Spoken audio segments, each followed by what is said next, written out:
నమస్తే మన Telugu TV 6 News 24 headlines కి స్వాగతం. నేను సునీత.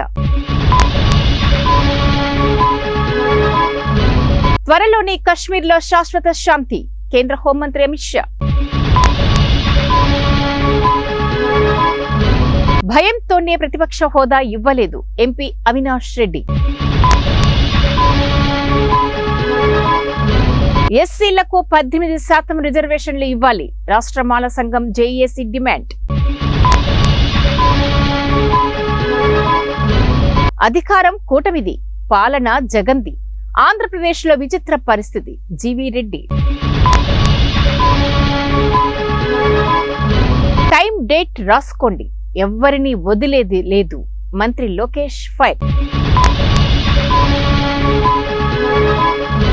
2029లో 11 సీట్లు కూడా రావు, జనసేన ఎమ్మెల్యే లోకం మాధవి. గవర్నర్ ప్రసంగం ఆకాంక్షలకు దూరం పీడీఎఫ్. తెలంగాణను $1 ట్రిలియన్ ఆర్థిక వ్యవస్థగా తీర్చిదిద్దుతాం సీఎం రేవంత్ రెడ్డి. ఢిల్లీ అసెంబ్లీ సమావేశాల్లో రభస, 12 మంది ఆప్ ఎమ్మెల్యేల సస్పెన్షన్. ఏపీలో ప్రధాన ప్రతిపక్షం వైఎస్ఆర్సీపీని సుబ్రహ్మణ్య స్వామి. ప్రభుత్వం వైఎస్ జగన్ కు భయపడుతుంది, మాజీ ఎంపీ హర్ష కుమార్. అన్నమయ్య జిల్లాలో ఏనుగుల బీభత్సం, 3 భక్తులు మృతి. ప్రజా సమస్యలపై రాజీ లేని పోరాటం వైఎస్ జగన్. ఫోన్ ట్యాపింగ్ కేసును సిబిఐకి అప్పగించాలి కిషన్ రెడ్డి. ఇన్ఫోసిస్ యూటర్న్, లే ఆఫ్లపై దూకుడు తగ్గించిన ఐటీ దిగ్గజం. అబద్ధాలు చెప్పి బీజేపీ బోగస్ మాటలు చెప్పి కాంగ్రెస్ అధికారంలోకి వచ్చారు ఎర్రబెల్లి దయాకర్.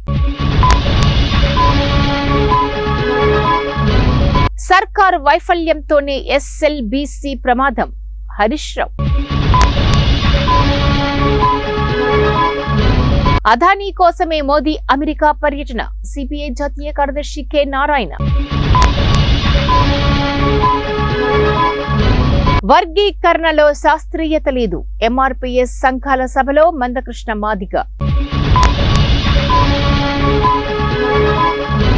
ఎస్ఎల్బీసీ టన్నెల్లో కొనసాగుతున్న సహాయక చర్యలు, ఆక్వా ఐ పరికరాలతో సెర్చింగ్.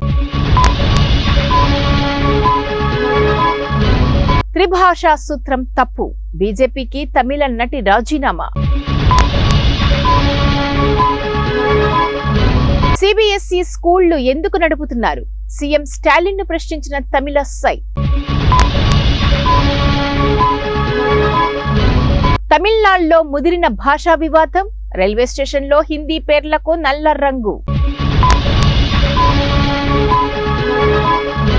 ఇస్రో పనితీరు గర్వకారణం, మన్ కీ బాత్ లో ప్రధాని మోదీ.